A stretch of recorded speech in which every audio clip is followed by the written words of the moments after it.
DK nozīmē mans tēta vārds un uzvārds Dainis Kreišmans, jo zemi apsīts jau nevarēja ņemt kā sijā, jo tas bija zemnieku saimniecība. Nu, es esmu arī lauksaimniece. Mums ir piena lopkopība un augkopība, un mums ir pie 700 hektāriem. Mums ir tāda individuāla pieeja. Ja tu man saki, ka tev vajag griebu, es saku, es tev stundas laikā aizsūtīšu kādas cenas. Mums bija ļoti nopietna saruna, ko mēs darām. Vai nu mēs slēdzam ciet, vai nu kaut ko darām. Šodien cilvēks aiz zīmola Ieva Kreišmane no DK apsītes. Čau, Ieva! Čau, Kaspar! Iepazīstini ar sevi un savu zīmolu. Tā. Es esmu Ieva Kreišmane no apsītēm, no DK apsītēm. Es esmu uzņēmēja. Kas vēl es esmu? Es esmu labs cilvēks un ar labu humoru izjūtu un strādāju labi pārdošanā. Varbūt tu vari pastāstīt, kā radās jūsu zīmols? Varu. Mēs esam, viss tas ir mūsu ģimenes uzņēmums. Mēs esam tā kā breša zemnieks skaitās. Mums iedalīja kaut kādus zemes gabalus. Man liekas, bija 60 hektāri vai 30 hektāri, un no tā viss sākās. Un mans tētis, ļoti šivarīgs būdams, sāka saimniekot lauksaimniecībā. Pēc tam viņš pārņēma kolhoza darbnīcu. Un saprotot, kad kolhoza Jūk un Bruk, viņš pārņēma tās darbnīcas, izveidoja benzīna tanku pirmo, un pēc tam sāka tirgot visu, kas ir kolhoza noliktavās palicis. Un sāka vest klāt. Un es DK apsītēs strādāju jau no 7 gadu vecu. Es atceros, mums bija tāds milzīgs durvis. Es nekad viņas nevarēju aiztaisīt kārtīgi. Bet, un es tur esmu uzaugusi. Un DK nozīmē mans tēta vārds un uzvārds Dainis Kreišmans, jo zemi apsīts jau nevarēja ņemt kā sijā, jo tas bija zemnieku saimniecība. Tad tas ir vienkārši visiem lielākais jautājums. Un tā mēs saimniekojam. Un pirms 3 gadiem es pieņēmu lēmumu, ka es eju mājās, vai arī sāku kaut ko darīt daudz efektīvāk un daudz labāk. Un sāku tik kā reklamēt savu veikalu. Un tad man sāka pieprasīt, kad man vajag internetu veikalu. Tad es uztaisīju internetu veikalu. Un šogad es palaidu pirmo produktu, kas vispār nav saistīts ar lauksaimniecību, bet arī ļoti liels izaicinājums. Un, jā, tā kaut kā. Pasāsti par produktu? Tā, produkts ir lāčbiedis. Tā ir tā kā svilpe dzīvnieku atbaidīšanai. Lāčbiedis ir tāpēc, ka pie mums Braslavas pagastā ir apmēram kaut kur 15 lāči. Un man pieņemsim strādnieks, kas ir lauksaimniecībā, viņš man saka, tu labāk neej pa dienu ārā, tur bija viens lācis un aizskrēja vilks. Un tu domā, man tas viens veids, kā tu vari atpūsties, iziet pastaigāties. Man brālēts aizdeva to te skrejceliņu, kur es vienkārši eju, bet tev gribās iziet svaigā gaisā, vai ne? Un tad es atcerējos, kad man mazā māsa pirms kaut kādiem vairākiem gadiem bija lāču takā Somijā. Un viņa teica, ka uz katru koka, bet ik pa laikam uz koka ir bijusi svilpe, lai tu sev pasargātu, ja kaut kas notiek. Un tad es domāju, jau tas strādā valstī, es pieļauju, ka tas strādā arī uz mūsējā. Tad mēs tur pasvilpā. Man tāds plāns ir aiziet pasēdēt vēl tornī, ja atnāk, tur, kur tie lāči nāk, kamerās, kur ir bildes, pasēdēt tur, lai viņš tiešām tā strādā. Es arī to noteikti izdarīšu, bet pagaidām pie tā lielā darba apjoma, kas šobrīd ir, tas nav iespējams. Bet es domāju, ka būs arī tāds video. Vienmēr. Bet man visur ir līdz lāčbiedis. Man mašīnā visu laiku tā, kad es braucu lauka apskatēs, tad man visu laiku par rokai lāčbiedis. Jā, es tomēr redzēšu, es ļoti daudz dzīvniekus redzu, un tad man vienkārši gribās izmēģināt. Bet jā, tas ir tas. Un katrā ziņā man liekas, ka tas ir viens veids, ko es gribētu, lai katrs iedomājās, tev paņemt līdzi. Viņa, man liekas, ir pietiekoši adekvāta cena, nav dārga un patīkams un viegli sēdz, ko tu vari lietot. Tā, cik viņš maksā? Izskatās šādi. Mēs varam parādīt kamerā. Viņam cena ir 3,30. Un mums ir komplekts, kurā tu var nopirkt 3 uzreiz, un kuru cena ir 8,40. Man liekas, cenas ir diezgan zolīdas. Un tā. Jā, bet viņš arī der arī, ne tikai uz lāčiem, bet kolēģis pasvilpa, viņa diezgan skaļi ir. Ar to viņa laikam varētu atšķirties, no citām, ka viņa... Viņam ir tur bišķiņ savādāk tie decibeli. Viņš der uz dzīvniekiem, kā tādiem. Mani, pieņemsim, kolēģi bija najā, paņēma priekš suņiem. Viņi saka, man tik drausmīgi skrien virsū suņi. Es saku, tu iztestē un pasaki, vai tiešām tas uz tiem suņiem. Jo mēs testējām, un 3 suņi aizbēga. 3 suņi aizbēga. Tā kā man liekas, tas tāds labs rādītājs. Un vislabākais laikam ir tās klienta atsauksmes. Mana kaimiņiene, viņa ir, skrējēji. Viņa daudz skrien. Viņa saka, es tagad vispār no mājas bez viņas neskrien ārā. Tā kā tas tā. Ļoti labi. Kā saka, ja pats sevi nepasargās, Dievs arī nesargās. Jā, ne? Tieši tā. Tikko tu minēji lauku apskate, ja? Jā. Ko tas nozīmē? Es esmu arī lauksaimniece. Es apstrādāju, mums ir piena lopkopība un augkopība. Un mums ir pie 700 hektāriem. Lai lauki augtu, iesaka, ik pa 3 dienām viņas izbraukāt. Bet es ļoti cenšos reizi nedēļā aizbraukt pie saviem, pastīties. Es esmu tas cilvēks, kas brauc, zīrnieši, cik jūs smuki esat, vai kāda jums smuka krāsiņa. Un tad tu brauc, tā kā bija tie dzeltenie rāpši, tad teici, kādi jūs šodien smuki nokrāsojušies, vai arī cik zili, mīļie augiet un tā. Un, tas ir tas, ko es daru. Es reizi nedēļā ļoti cenšos izbraukāt savus laukus. Bet tā izbraukšana vienkārši apskatīties, vai viss kārtībā, vai arī kaut kas jādara? Pasīties, piemēram, kādas nezāles vai slimības, vai man ir nenormāli foršs agronoms, un es viņam, man nepatīk, kā viņš izstāsta, kāpēc viņam ir tāds dzeltens. Ieva, viss kārtībā, tā jābūt. Un tad es esmu, tā kā es arī es pirms 3 gadiem pieņēmu to svarīgo lēmumu, un tā kā es arī lauksaimniecībā ļoti daudz ko nezinu. Man draugi vienkārši smējās par daudzām lietām, ko es pajautāju, jo, it kā tas ir vienkārši, bet tajā pašā laikā es tās lietas nezinu. Bet viss kārtībā, es tikai mācos. Super. Es pareizi saprotu, jums ir veikals fizisks, Jā. Jums ir internetu veikals, Jā. Jums ir saimniecība. Jā. Kas vēl jums ir? Kā jums tas viss sadalās? No kā jums nāk nauda? No visa padruskai. Jo man tētis vienmēr ir mācījis, ka tu, pieņemsim, uzņēmēji darbībā nevari iet. Tev ir jāstāv uz trīm. Viņš saka, tu nevari sēdēt uz ķeblīti ar vienu kāju. Viņš nav izturīgs. Tev jāsēž vismaz uz 3. Un tāpēc man tētis vienmēr ir gājis, kad ir piena lopkopība, augkopība un veikals. Jo, piemēram, ir ļoti dažreiz ir tā, ka tev pienam tur vispār nav cena, vai graudi vispār. Tā kā pagājušajā gadā vēl bija kaut kas, aizpagājušajā gadā tagad tu tonu no hektāra, kas tev liekas vispār, ka tu nevari atļauties. Ka tu vispār tas ir tik ļoti maz. Un tad veikals, kas ir labs, nav labs, ir labs, kā ir, bet es teikšu šobrīd pēc aktīvas reklamēšanās, pēc visiem tiem mēs varam redzēt, ka veikalā ir uzlabojumi un ļoti daudz arī, piemēram, internetu veikalu pirkumu, kas man ļoti... Es arī esmu tas bērns, kas vienkārši, tu skaties internetu veikalā, tev atāk pirms tā, tā, ka tev liekas, ka tas tāds, tev jābūt tik pateicīgam, es esmu tik laimīgi, ko es daru. Man dažreiz viss besī, bet es esmu laimīgi, ko es daru. Super. Kā tavs tēvs, vecāki, kā viņi skatījās uz to, ka tu izdomāji, ka ir vajadzīgs arī internetu veikals? Jo tas, laikam, tavā nozarē nav tik populārs, ne? Mums bija ļoti nopietna saruna, ko mēs darām. Vai mēs slēdzam ciet, vai kaut ko darām. Jo, atzīsim, padomju laika tehnika, ja? Un benzīna tanks mēs nevaram konkrēt ar nevienām citām cenām, kā tikai, kādas mums atved. Jo mēs neesam lielie, kas tur var mahinēt, nevis mahinēt, bet tās cenas koriģēt. Un mēs sakam, ko mēs darām? Saku, tur ir ļoti daudz laika un investīcijas, vai tu man atbalstīsi, vai mēs kopā to varam izdarīt, jo mēs ar tēti esam, tie, kas kopā strādājam.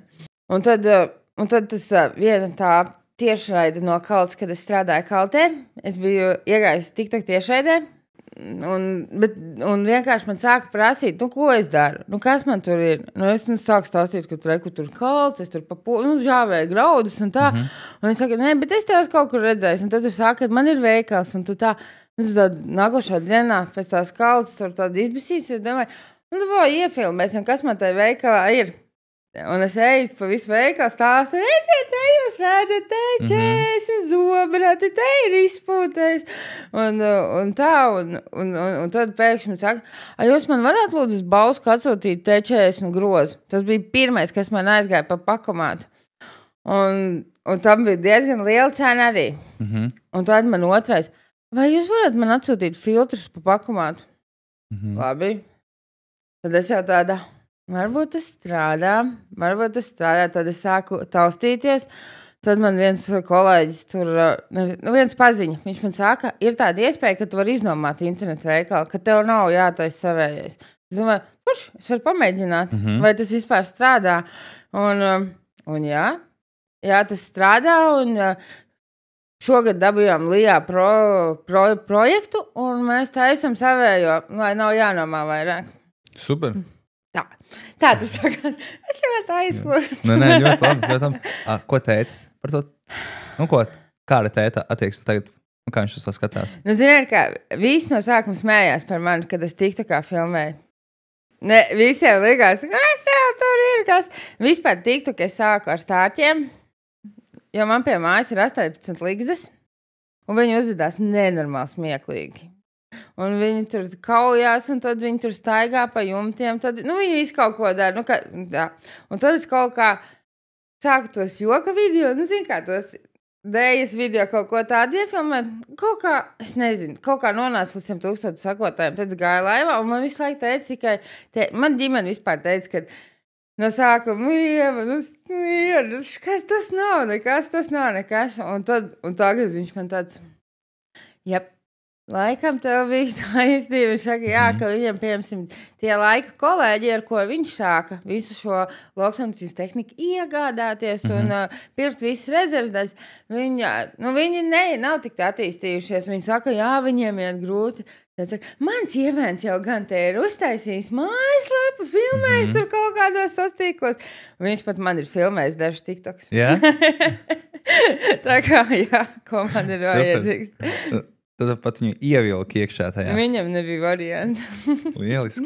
Tā kā viņš man atbalsta un viņš priecājās. Bet es esmu sakārtojusi 2 no 3 lietām. Viena lieta man iet sarežģītāk, kas ir pienlopkopība, jo tā galīgi nav man pie sirds.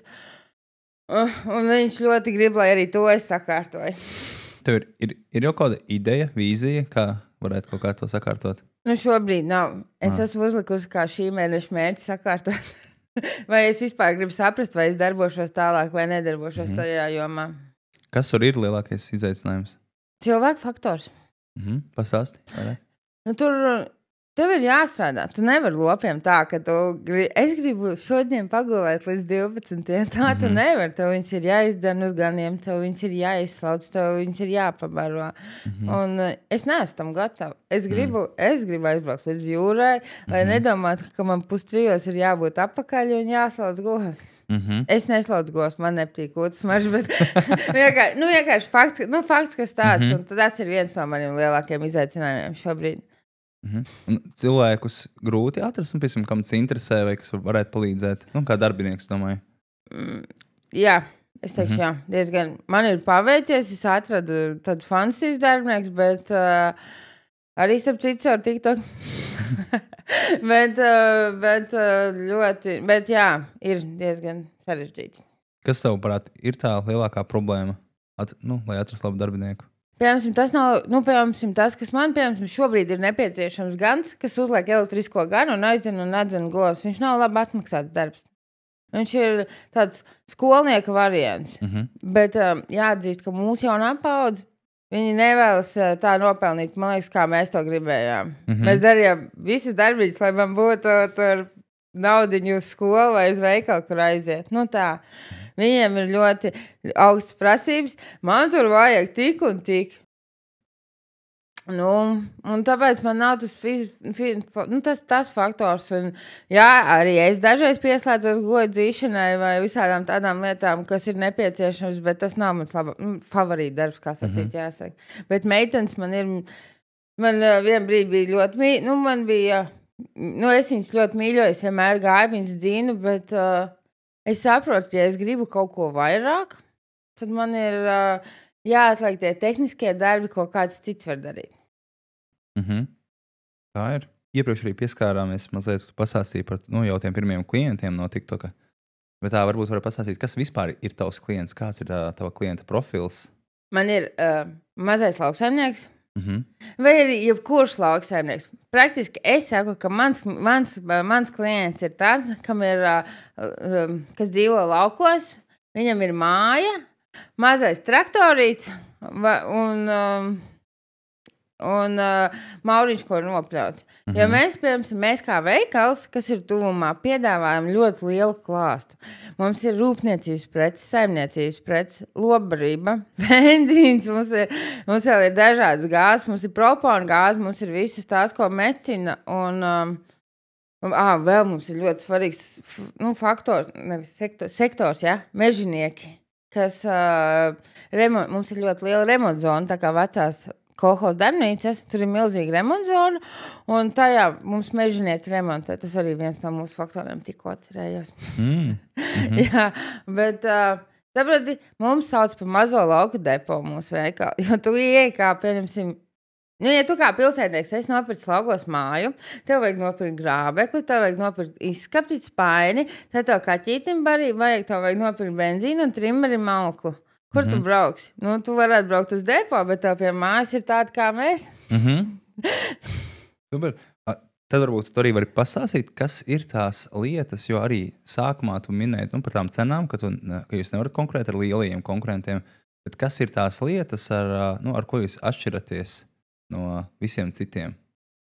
Jūsu veikals. Mēs ar ko atšķiramies? Tāpēc, ka mēs esam kompakti, viss vienvietu.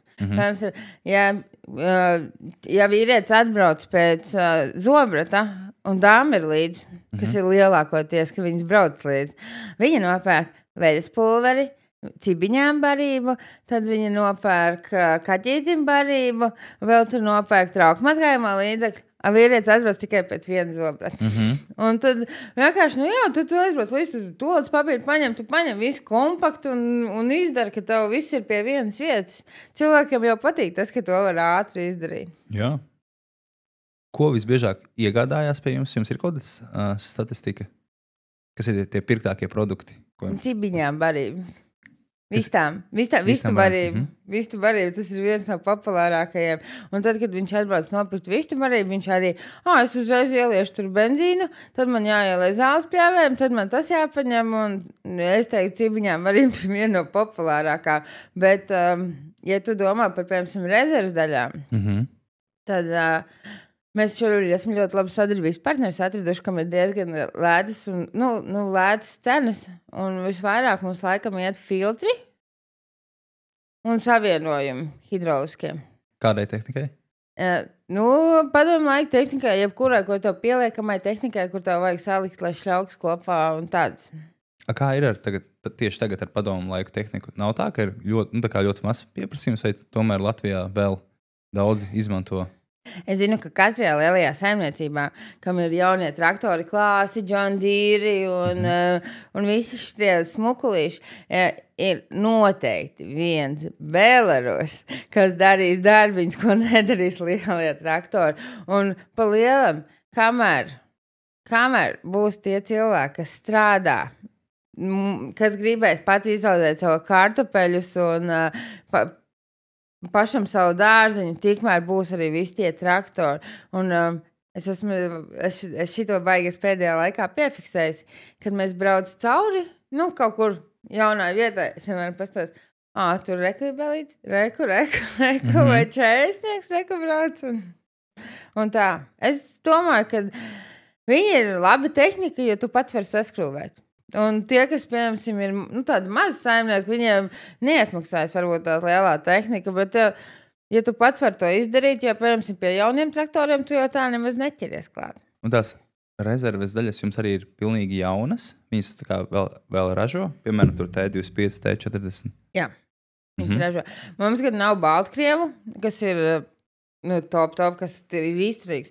Viņš ir daudz nekvalitīvāks un nav tik, nevis daudz, bet ļoti daudz ir tie vecie onkiņas, kas atnāk. Onkeloši. Viņi atnāk un viņi saka, man šītas kalpoja tur no paša ražotāja. Es zinu, tajos laikos taisīt tādas detaļas, lai ja tev nelūst. Šajos laikos taisi labi, ja tu 2 sezonas vari novilkt. Atkarībā, cik daudz tas strādā. Un tas, man liekas, ir trakākais, kad viņi atnāk, bet es taču tikai tur uzaru vai vienu pļaviņu nopļāvu vai ko. Es jau saprotu. Bet, tādiem žēl ir tas, lai mēs pelnītu. Nav, lai būtu kvalitatīvāk un, kvalitatīvāk un lai ilgi kalpotu. Cik svarīgi šobrīd jums ir tie klienti, kas atkārtoti pērk, vai arī kas ir tā nozara, kas šobrīd no tām visām lietām, arī remontdarbnīca, vai ne? Kas ir vissvarīgākā nozara, kur jums ir vissvarīgāk iegūt klientus? Man laikam gribētos ļoti šobrīd iet uz internetu veikalu, lai vairāk ir iespējams. Jo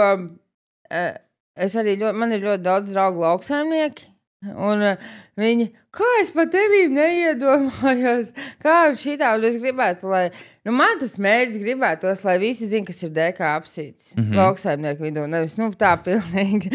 Tas ir, tā kā, es kaut kādu podcastu klausījos, teicu, tev jāuzliek 25 gadu mērķis, es domāju, es gribētu, lai visi Baltijas lauksaimnieki zin, kas ir DK apsītis, un ir mani klienti. Ir kāds jau plāns, vismaz vai arī daļa no plāna? Kā tu to varētu panākt? Ļoti labs mārketings. Un klienti, ja es saprotu, ka Baltija, tad tā kā ne jau uz remontdarbnīcu, ne jau uz detaļām, jo mēs arī, piemēram, šobrīd, mēs ejam uz to, kur neiet neviens. Mēs ejam uz, uz mazām lietām, bet ejam ar to, kad ļoti pielāgojamies cilvēkiem. Zini, kas man domā? Tie bez tādi stumjamie un tādi. Viņiem nav detaļas. Mēs esam atradusi vienu ražotāju, kur mēs vienojamies vēl. Mums ir diezgan ilgs process, kamēr mēs vienojamies, kādas rezerves daļas viņi mums sūtīs un ko mēs varēsim tirgot. Un par to ļoti daudz jautā. Es ļoti daudz klausos savos sakotājos, ko viņi man prasa vispār. Man vispār tā par klāstu, preču klāstu nav jāstraucās, jo viņi man pajautā, vai jums ir tas, vai jums ir šitas, vai jums ir tas. Un tad es vienkārši paskatos, ja man jau 15 reizes ir jautāts par motoblokiem, es domāju, tad ir kaut kas jādara lietas labā. Noteikti. Kas ir tās lietas, kuras jūs darat, lai klienti atgriežas? Es nezinu. Man liekas, ka dzikas ir. Man ļoti daudz, piemēram, viņi jau nāk. Viņi saka, tu domā, ka mēs braucam te pie tevīm, lai nopirktu tur gultni, tur 208. Mums patīk, kā tu mums parunājies, pakomunicē. Un tas cilvēcīgams. Un ja tu nav, tu pasaki, es tev pēc 2 dienām varu dabūt. Es jau varu aizbraukt Valmieru pakaļ, bet es zinu, ka tu dabūsi. Mums ir tāda individuāla pieeja. Ja tu man saki, ka tev vajag riepu, es saku, es tev stundas laikā aizsūtīšu kādas cenas. Tāpēc tādas individuālas pieejas, sarunas. Es tagad esmu uzsākusi mārketingu ļoti, lai cilvēki zina par manīm, lai zina par mūsu uzņēmumu. Es esmu jau ļoti sevi šogad varu uzsist pa plecu. Man ir sociālā tīkla asistents, kas safilmē video. Ja es saprotu, ka vien brīdis bija ļoti pazudus, jo man tiešām ir, tagad tu vadi 2 uzņēmumus, tad tev ir diezgan daudz darba.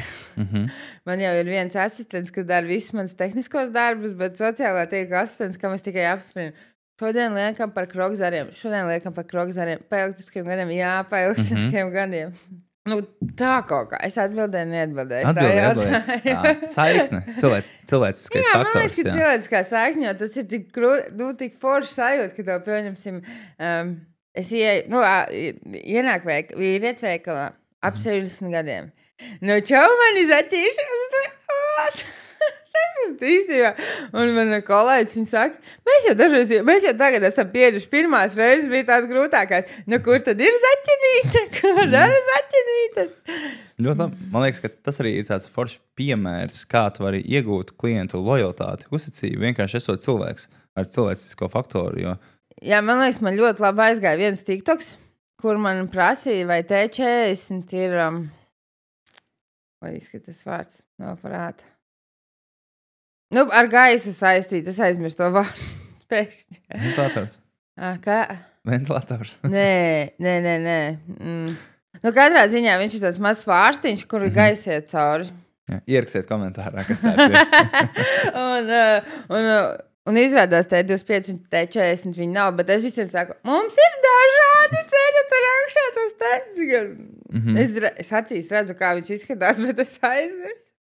Un mums ir dažādi ceļi viņas ārā.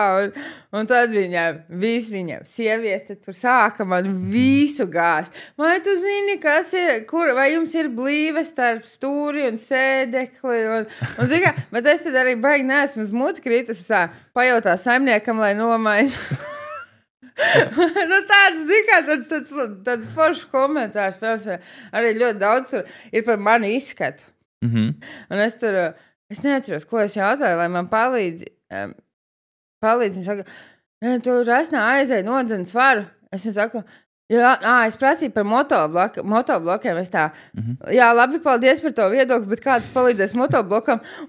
Vienkārši, nu, zini kā, tāds cilvēcīgais. Man liekas, ka tas ir tā harizma. Jo, piemēram, es saprotu, cik forši man strādā TikToks. Mēs bijām tagad Lauksaimnieku ballē. Un čels viņš skatās, kāda ir tā leģendārā frāze? Es taču zinu. Es tā no čauva zaķis, jā! Tagad tas tā. Un tad viens arī vakarā balla, jau kaut kur no rīta puses. Es to balsi kaut kur esmu dzirdējusi. Es 100 punkti esmu dzirdējusi. Un tad man liekas, ka jā, ka tad es esmu pareizajā vidē.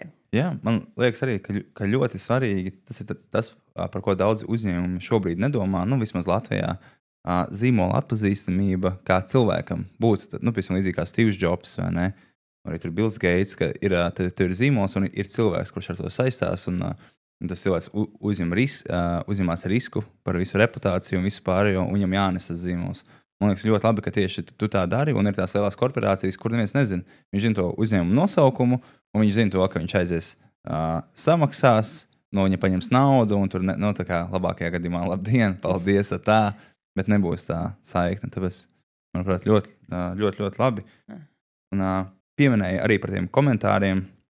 Es domāju, ka visi, kas ir aktīvi sociālajos tīklos, visiem ir heiteri. Nu, tā kā, visiem, un kāds ar viņiem tiek galā, kāds viņus ignorē, kāds ar viņiem nevar tikt galā. Kā man ir? Jā. Man viņi nedarbā patīk. Tāpēc, ka man liekas, ka, zini kā, tu jau tikai sāpini tici cilvēks, kad tu pats esi sāpināts, vai ne? Un tie, kas man tur heitu komentē, man bija viens tāds ļoti mīļš heiters. Viņš katrā manā video, nu, visu, ko viņš varēja man. Es tā, es jau nomjos divas, tu nebija. Un beigās viņš jau, es neesmu tos heiters, tu man patīc. Nu, pēc kaut kāda bet vairākiem mēnešiem, kad mēs kad viņš man visu laiku sliktu rakstīja. Un tad viņš man, es neesmu īstenībā tos heiters, tu man patīc. Es man liekas, nu, zini kā, katram ir savs viedoklis. Man arī dažas lietas nepatīk. Nu, es viņas varbūt nesaku skaļi. Bet es saprotu, ka tev gribās, tev ir bijusi slikta diena. Un ja tas, ka tu man pasaki, kad es esmu resna vai neglīta vai nodzen svarus, tad tas man vispār neaizvaino. Es zinu, ka tā ir mana problēma. Es zinu, ka tas ir mans viens no izaicinājumiem, bet šobrīd es uz to vispār nekoncentrējos, ka man ir dažas svarīgākas lietas, ko es gribu dzīvē izdarīt. Un es ļoti labi jūtos arī šādā svarā. Un es varu dot to harizmu arī šādi. Tas man galīgi netraucē, un tāpēc es godīgi mīlu heiters. Un tad tie, kas man rakstā privāti, es viņiem arī ļoti lielu mīlestību atbildu. Paldies par tavu viedokli, zinu, kā tu jūties, bet man tas neuztrauc. Ja nav noslēpums, no kurienes tev ir tāda attieksme, nu tik veselīga attieksme? Jo... Pret sevi? Jā. Nu, ka tu vari tā kā tik viegli sagramot un palaist, jo esmu redzējis tur video, ka tur arī kāds ieraksta tur heita komentāru, un tur vienkārši, nu, pat vīrieši, ne jau sievietes, bet vīrieši arī iet vienkārši pa gaisu, bet tu tā viegli to... Nu, zini kā, ir, es atceros, nu, tas man arī tāda, vispilgtākā bērnības, nu, tāda atmiņa. Mums bija piensaimnieku balla, un jāatceras, ka, un mēs tur skraidījām, mēs bijām sīki, man bija 10 gadi. Un mēs skraidījām, un mēs tur kaut ko nogāzām. Un es uzņēmos atbildību. Es teicu, jā, mēs nogāzām, nevis aizskrēju prom. Un tad sapratu, ka tā ir daudz vieglāk. Nevis, ka tu mēlo vai ka tu noliec. Es atzīstu, ka man ir viss arī nepilnības, visas neesmu tur fantastiskā, perfektais cilvēks. Es vienkārši esmu cilvēks. Un ar to ir daudz vieglāk. Vai šī ideoloģija ir arī kaut kā darbā jums ieviesta? Nē, bet šis ir mans izaicinājums. Es esmu šī gada mērķi uzlikusi. Es ļoti daudz mērķi lieku. Kad vienkārši man ir jāsaprot, kā komandu vadīt. Es esmu sapratusi tik tālu, kad man tas nav mācīts, un to es nemāku. Un ka man vienkārši gribās, lai mums komanda ir saliedēta, forša, un mēs kopā varam komunicēt, bet man tas pašai ir jāinicē. Jā. Bet tas man ir liels izaicinājums, bet es pie tā mācos. Super. Varbūt arī var tieši pastāstīt, kāda šobrīd ir ikdiena. Ieskatīt ne visu, protams, bet jums komandā, kas notiek aiz aizkariem? Paldies Dievam, ir izveidota aplikācija. Pieņemsim lauksaimniecībā, ja? Man ir izveidota aplikācija, kuras puišiem var nodot darbus. Vai arī es aizēju? Nu, puiši, ko tu jau gribi? Es saku, mums ir jāizdara tas un tas. Bet tā, man ir tā, ka forši, nav... Es neesmu pilnībā, bet es tā ļoti redzu, ka man, piemēram, ir saistībā ar augkopību. Es viņiem nedēļas sākumā salieku darbus, vai tad, kad izbraukāju ar agronomu, jums ir jānosmicina tas, jānokais tas un jāuzvar tur un tur un tur. Es esmu augkopībā to veiksmīgi ievies uz lopkopībā, man tas nav tik veiksmīgi, bet dažreiz ir, kad es tomēr esmu meitene, sieviete, un man ir emocionālās krīzes daudz. un es saku, ja tu šodien, man ir tā, ka es saku, puiši, vai jūs tiešām šodien ļoti gribat runāt, varbūt iedodiet man kādu stundu, lai es nomierinos, un tad mēs varam parunāt. Viņi ir sapratuši, ja es lūdzu, kad iedodiet, saku, savādāk mēs saklieksimies, un tad es pēc tam jutīšos vainīga. Bet es esmu tikai cilvēks, es tur neko, un tas man ir jāmācās. Lai es vadītu foršu savu uzņēmumu, es tiešām gribu iemācīties būt labs līderis. Un ar dāmām man ir superīgs meitenes veikalā, tiešām. Par veikalu vispār es vairs uztraucos tikai tādā ziņā, kad man ir jāuztais video, es neko nesūtu, neko, un es eju reāli sestdienās tirgoties vai pēcpusdienās tikai tāpēc, lai zinātu, kas notiek veikalā. Un man ļoti arī patīk, mans mīļākā lieta ir tirgot. Bet viņas man ir fantastiskas. Mums tur ir, kā jau sieviešu kolektīvā dara ģīviņi, bet tā viņas man ir brīnišķīgas ar tiem darbiem, ko viņas dara. Super. Kas šobrīd ir lielākais izaicinājums, ja tu ņem visu kopā? Kas būtu tas, ja tu tagad varētu atrisināt vienu lietu, tā būtu tā pirmā lieta, ko tā atrisinātu? Komunikācija ar darbiniekiem. Ja es varētu sev vienu lietu, ka es varētu tā ielikt, un tev būtu forša komunikācija, es ļoti to gribētu. Problēma ir tur, ka tajā, ka tevi nesaprot, vai arī jūs viens otru nesaprotat, vai tu gribētu, lai tevi saprot? Vai... Zini kā, es ļoti daudz esmu mācījusies visādās, tur izaugsmēs un visu kaut kur. Man es gribētu high achievement, lai man nāk pretīm tādu pašu jaudu, kā es eju. Ejam, dāram tā un šitā. Bet man izpaliek dažreiz tas cilvēcīgais faktors. Man ir tas Napoleona sindroms, ka tu ej un gāzi. Es esmu ļoti labs ideju ģenerators un izpildītā. Es iesāku, izdaru, pārējie izdarīs vispārējo. Es tikai uzsāku, es izdomāju, un tu ļoti labi aiziet. Bet jā, man tā komunikācija. Es sev esmu pataisījis par nenormālo universālo karēju, kurus tagad mācos nodot darbus citiem, jo dažas lietas vispār neviens nezinātu, kā izdarīt, ja es nebūtu. Vienkārši kā uzņēmumā, kā tādā. Un man gribas vienkārši iemācīties to balansu, lai es būtu foršs līderis un es varētu darīt savus darbus tāpat, kā es daru, vai vēl labāk. Nē, noteikti vēl labāk. Tā kā tev šobrīd ļoti daudz sanāk darīt pa vairākiem uzņēmumiem, vairākām nozarēm tev sanāk. Kas ir tas, ko tu dari paralēli darbam, lai tu varētu atpūsties un lai tev būtu enerģija nākamajai dienai? Man patīk gulēt. Okay. Darbs, gulēt, vēl kas? Man arī patīk pastaigas. Mēs ar draugiem ļoti daudz pavadu laiku. Es spēlēju amatieru teātrī, man patīk. Kurā? Man patīk. Ne, kurā? Viņam Nosaukums ir man patīk. Okay. Man tas man nenormāli patīk. Un tiešām. Tāpēc es ļoti labprāt, man arī ļoti patīk bildēties. Kaut kādu laiku apakaļ es tur kaut kādās veikalos esmu bijusi piestrādājis par plusais modeli. Man ļoti tas patīk. Tev ir arī bijusi kādā žurnālā fotosesija? Man ir bijusi žurnālā fotosesija. Un tik nenormāli forša fotogrāfa. Jā, es biju pastaigas vāku. Jā. Krūti. Es biju pastaigas vāku, un tad bija arī uz saimnieku vāku, kas ir lauksaimnieku žurnālā.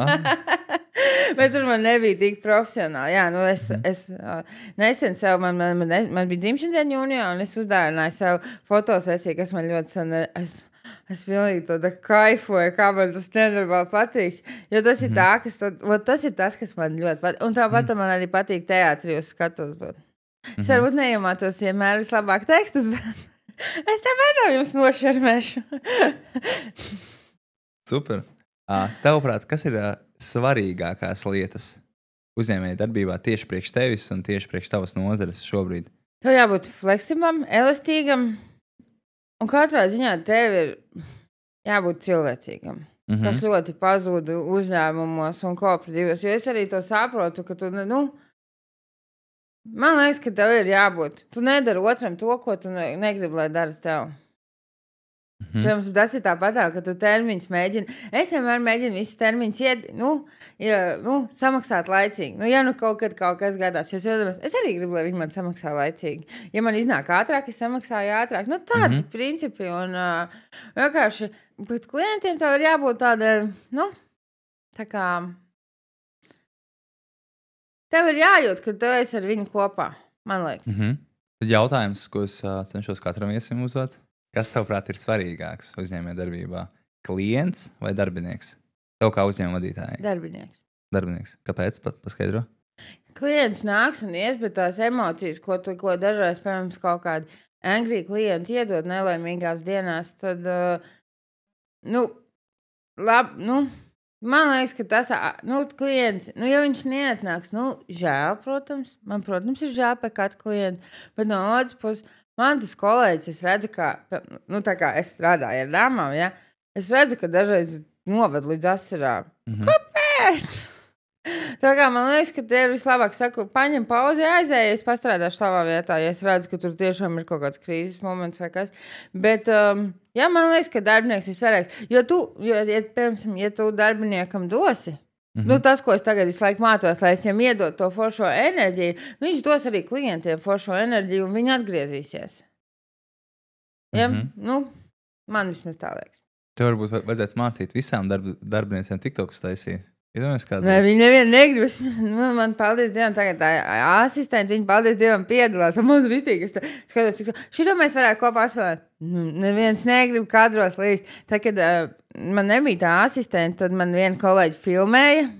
Jā, un tad otrs kolēģis, lai komentē, tu vēl pasaki kaut ko to. bet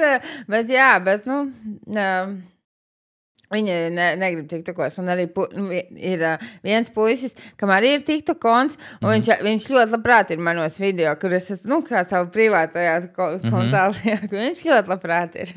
Ļoti labi, tu arī rādi piemēru. Un man liekas, ka tagad arī, ka tu varētu būt jauna vēsma, tu jau patiesi parādīsi, ka tam uzņēmumam esi jauna vēsma, un laika mainās, un kā Rainis laikam teica, jā, pastāvēs, kas neapstāsies. Pārmainīsies. Jā, painīsies.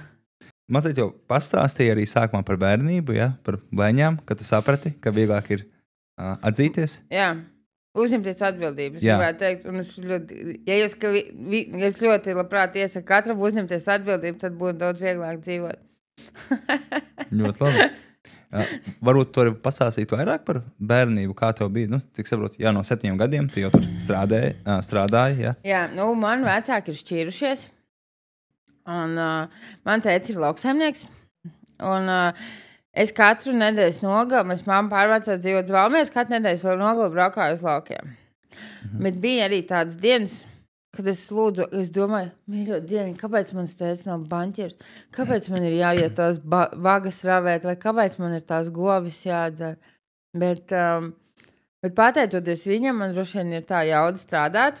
Tas, ko mēs visi darām, jo man vakaros bija parasti apbalvojums, es varēju iet ar draugiem ārā, mums bija normāla krītiņa banda, mēs bijām kaut kur pie 10 bērniem, un mums gāja visi akmentiņš ledz, tālāk brauks, tālāk tiks tās spēles, un kas man likās, ka man tiešām ir fantastiska bērnība. Mēs pīpējām miera pīpes, tās ir niedras, ja? Nepīpējiet.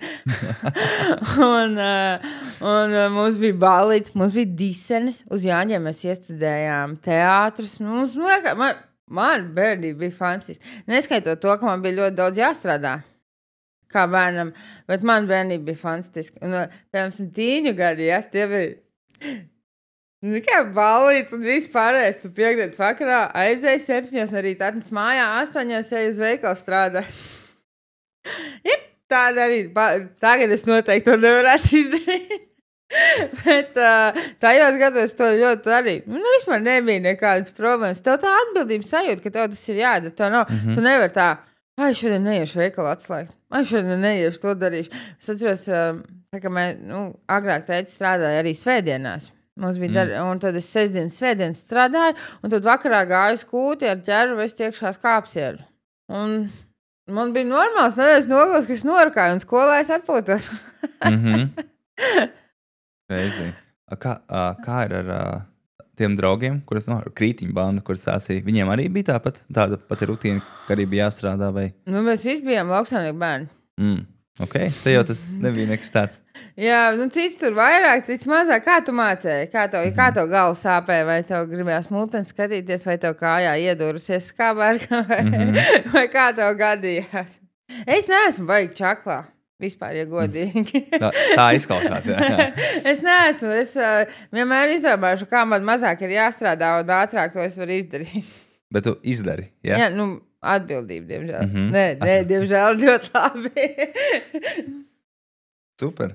Varbūt tu vari arī pasāstīt, kā attiecības ar ģimeni tev varbūt ir palīdzējuši uzņēmējdarbībā, ja ir palīdzējuši arī, kas ir, kāda ir tā situācija? Šis diezgan sāpīgs jautājums. Mēs esam 3 māsas. Man abas 2 māsas ir mākslinieces. Bet es jau 7 gados mammai pateicu, vai es būšu friziere, vai es būšu uzņēmēji. Tur nav variantu. Un viņas ir savādāks. Viņām ir savādāk. Un man ir pilnīgs tipiskais uzņēmējs. Te mēs varam nopelnīt, tur mums ir jāizdara šitā, tā mums jāizdara ātrāk. Man piemēram, ja mēs salīdzinām, man mazā māsa ir, viņa ir māksliniece. Viņa var avēt dārus katru rojot ārā. Es hops, kā tik ātrāk izdarīts. Bet, tad mēs pilnīgi esam savādāk. Un man vienmēr ir tāds sajūta, ka es esmu tā kā savādāk ģimenē. Jo kad es biju pagājušajā nedēļā, klausījos vienu podkāstu, un tur bija teicis, ka Alberts Einsteins, viņš izdomāja fiziku, gravitāciju. Viņš saprata, ka viņš iekšē ir kaut kas vairāk. Un pagājušajā nedēļā man bija tā kā bomba pa galvu. Man arī vienmēr ir iekšā tās ideja, ka es varu kaut ko vairāk. Kad es neesmu tāds tipiskais, es ļoti daudz slēpos no tās sajūtas. Es visu laiku esmu slēpusies, kāpēc, man ir tās spējas, kad es varu kaut ko vairāk. Un šobrīd šobrīd ar to lepojos, kad es varu kaut ko vairāk. Un tad man ģimenē, man nav daudz atbalsta, tu esi pārņēmusies, tu esi priekšus. Jā, es daudzreiz izdegu, bet man ļoti patīk ceļot, tad es aizbraucu paguļu kurortā vai pastaigāju kaut kur un jau atpūšos. Man ar kokteili pie bāra, tas man liekas fantastiski atpūta. Tu nedomā par neko, bet man laikam ļoti patīk. Kā tev ir ar, piemēram, tikko, jo mēs arī runājam to, ka tu saproti, ka tev būtu jāpamācās komunicēt, tu kaut ko paralēli mācies vai studē? Un šobrīd man ir viens coach, uz ko mēs ejam tīri uz to, lai es ar personālu strādātu. Jo es piemēram, pateicoties tam, cik daudz laiku un naudas es ieguldīju mācībās, man liekas, es esmu tik jauks cilvēks.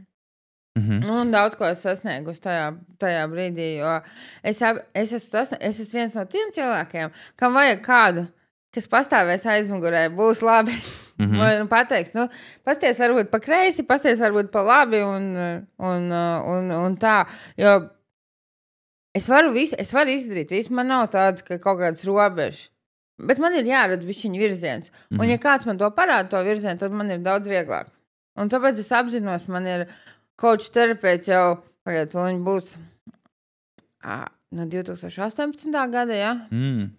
Ar kuru mums, es teiktu, ka man nenormāli, viņa man ir draudzene un viss, jo tas, kā tu, jā, es atzīstu to, man ir krīzes, gandrīz katru nedēļu kādu sanāk. Un, ja man nebūtu kādam, kā mēs to var izstāstīt, vai kāds ir tās visas metodas, es nezinu, vai tu zini par tām metodēm visādām, kā tu visu no krīzēm ātri var tikt ārā. Es asarām, man šodien tas, kura metode man jālietā. Un vienkārši, un tad es nenormāli lepojos un priecājos par sevi, kad es jau izaugus tik tālu, kad es jau redzu, nu labi, šaize notika, ja? Kā es viņu varu atrisināt? Man jau tas ir uzreiz. Jo es zinu, ka tik daudz lietas notiek, un viņas jau nenotiek tāpat vien. Lai tu mācītos un augtu. Un pagājušais gads bija vājprātīgs. Es domāju, ka es neizdzīvošu. Pasās? Man bija finansiāli grūtības, man bija emocionālās problēmas, man bija vienkārši, tā, ka tev viss kopā, kad tu netiec ārā, tev liekas, ka tu esi izkāps, un tad man bija ar darbiniekiem ļoti daudz problēmas, nevis problēmas, teikšu, izaicinājumi. Man, es godīgi, es tur strādāju jau no bērnības, bet es atbildību uzņēmos tikai pirms 3 gadiem, ja? Tad es sāku ar to, kad es iztīdīju no darbiniekiem, kas nav labi uzņēmumam. Un ļoti daudz sāpīgi, ka tu saproti, cik daudz ir izzakts, cik daudz ir nozakts, ja? Un tad viņi tev ieliek vēl darba inspekcijā, ka tu jau kaut ko neesi ietevusi. Un tad vēl tev visam tam ir jāiet cauri, un tad vēl tev iestājas tas nenormālais spīts, ka tu neko nedarīsi, lai viņi man soda, man vienalga. Un tad tu saprati, ka kā tikt ārā no tās bedres, un galvenais atļauj sev bišķiņ pabūt, izdusmoties, izkliekties, izraudāties, un tad, labi, kas man jādara? Bet jā, diezgan smagi tā. Balsoties uz visu to, ko tu tikko pasāstīji, ja tev kāds teiktu, hei, es arī gribu būt lauksaimnieks, arī gribu darīt tieši to pašu, ko tu dari, kādi būtu tavi ieteikumi un brīdinājumi, par ko tu viņu pabrīdinātu? Galvenais zini, kāpēc tu to dari. Man nenormāli dzīvē ir paveicies ar to, ka man jau ir bijusi bāzi, ka man nav jāsāk viss no nulles. Nebaidies, sajies. Nebaidies, sajies. Kāpēc tu to dari? Būsim godīgi. Tad naudas dēļ. Jo man ļoti patīk labas lietas, man patīk ceļot, un man nepatīk ceļot ar budžeta variantā. Man patīk skaistas lietas, man patīk skurpes, man patīk visāds tāds. Tagad es ļoti gaidu, kad es dabūšu savu sapņu mašīnu, bet zin kā, man ir process svarīgs, un man ir salikt tie mērķi, ko es gribētu. Un es zinu, ja man tas viss būs, nauda nav svarīga. Tā ir enerģija, apmaiņas enerģija. Tu vienā brīdī tev var būt bankā mīnus, tur cik, un otrā brīdī tev var būt plusos. Es par naudu vispār nestraucos, jo es zinu, ka viņi atnāks. Man vienmēr liekas, ka sajies, nebaidies, sajies. Tagad pagājuši gadu es paņēmu pirmo mums ārzemju traktoru. Tas nebija pirmais, bet no nulītes izdzīts no traktora salona. Es ilgi domāju, vai to darīt, vai to nedarīt, bet es sapratu, ja tu gribi pelnīt naudu, nevis murgāties, tad tev ir kaut kas jādara, un tev ir jāiegulda. Man bija viszemākais punkts, man naudas nebija, man bija tik sūdīga raža, man nebija nekā. Sēdēju, reķināju, domāju, tad tu saproti to. Ja tev iet vissūdīgāk, tad tev ir jāveic vislielākās investīcijas, lai tu tiktu uz priekšu. Jo tajā momentā tu tiksi tikai augšā. Bet katrā ziņā, ja kāds grib iet uzņēmumu darbībā, sajiesim. Par remontdarbnīcu. Varbūt tu vari vairāk pastāstīt par remontdarbnīcu. Kas tas ir? Mums nav remontdarbnīca. Mums ir remontzonas noma. Mēs paši neremontējam. Mēs piedāvājam tev telpas, kurās tu iebrauc, tev ir silti, tev ir telefers, tev ir bedre, tu tur vari sataisīt. Mums pie tam vēl ir veikals, kurā tu vari nopirkt visu sniegs, ko tu esi aizmirsis paņemt līdz no mājas, un mums ir arī garšīga kafija, ko tu vari iedzert. Tā kā mums ir ļoti tāds, kompakts piedāvājums. Un mums ir tā, ka mums tiek lielie mežinieki iekšā, kombaini un vispārējie. Labi, vasarā tagad mēs skrūvējam pie stūra, bet ziemā tas ir ļoti daudz, viņas izmanto. Tas sanāk tā, ka ir slikta laika apstākļi, tu arī vari lielo tehniku. Jā, to var iedzīt pie mums lielo tehniku un remontēt. Mums ir daudz visādi, mums ir pa lielo vasaru ziemā, mums stāv mežnieki, un tur daudz visādi piedzīvojumi, kad apgāžas kabīnes, izsits stīklus un vēl visādi. Un paldies Dievam, kad ir kameras, pēc tam var ļoti labi redzēt. Super. Tu arī sākumā minēji par degvielu. Par degvielu, par gāzi. Jā, mums ir benzīna tanks, kur mums tirgojam lauksaimnieku degvielu, benzīnu un dīzeli. Un tad mums ir propāna gāze, kas ir mājsaimniecībām, un tad mums ir rūpnieciskā gāze, skaitās ogleklis, skābeklis, miksiņš, bāc, un es aizmirstu tagad vēl kaut ko. Bet jā, mums tur ir dažāds gāzes piedāvājums, sadarbojamies ar kompānijām, noslēguši līgumus, un tas arī ir viens no bonusiem. Tā kā saka, tu brauc, tad kopā tev ir vairāk. Un kāda ir aktivitāte no klientiem tieši uz gāzēm? Vispār jau ļoti labi. Tagad vasaras periodā daudz mazāk, protams, propāna gāzi pērk, jo vairāk cilvēku ārā un ēd augstās zupas, jo tās nav jāsilda. bet tā diezgan labi. Vietējie jau zina, kas ir, un viņiem ērti atbrauc samaini, viņiem nav nekur tālu jābrauc. Forši. Super. Es varu iefilmēt TikTok? Jā. Jā, jo man vajadzēja arī. Tagad? Var? Jā, tagad. Jā? Šo mēs griezīsim ārā, vai arī atstāt podkāstā? Mēs varam arī atstāt podkāstā. Tā zaķīši, jūs redzat, kur es esmu? Reku. Te ir Kaspars. Pasaka čau. Čau. Paldies. Super. Tad, šīs arī ir podkāsta beigas, un šo podkāstu es gribēju noslēgt ar Raiņa teicienu. Rainis ir teicis, darbs nav lāsts, bet svētība. Un es domāju, ka šodien mēs arī dzirdējām, ka tas tiešām, ka tu savu darbu arī uzskati kā svētību, ka tu tiešām esi uzņēmēja ar lielo burtu, un kas neapstājies, tagad ir grūti. Dažreiz. Bet paldies, Mīši.